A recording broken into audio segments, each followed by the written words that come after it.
Assalomu alaykum. Toshkent markazida Rossiya imperatorining jiyani yashagan saroy borligini bilarmidingiz?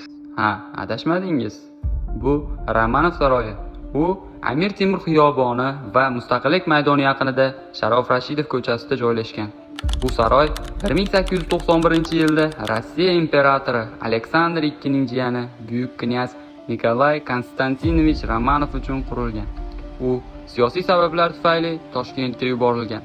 Aynan shu yerda o'ziga hashamatli saroy qurdirgan. Saroyning arxitekturasi o'sha davr Toshkent uchun juda noodatiy bo'lgan.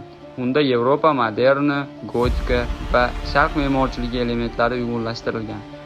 Baland tomlari, bezakli minorachalari, nafis yog'och o'ymakorligi va rangli vitraj derazalari uni boshqa binolardan butunlay ajratib turadi.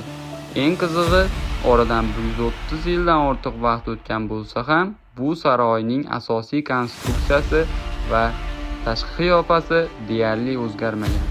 Bugungi kunda u Toshkentning eng qimmatli tarixiy va me'moriy yodgorlikdan biri hisoblanadi. Yana bir qiziq fakt: Nikolay Romanov vafotidan oldin saroyni Toshkent shahriga vasiyat qilib qoldiradi.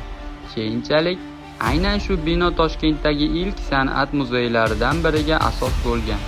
Bugungi kunda esa bu tarixiy saroy O'zbekiston Tashqi ishlar vazirligining qabul uyi sifatida foydalaniladi va Toshkentning eng noyob me'moriy yodgorliklaridan biri hisoblanadi. Keyingi videoda qaysi tarixiy bino haqida gaplashishimizni izohlarda qoldiring.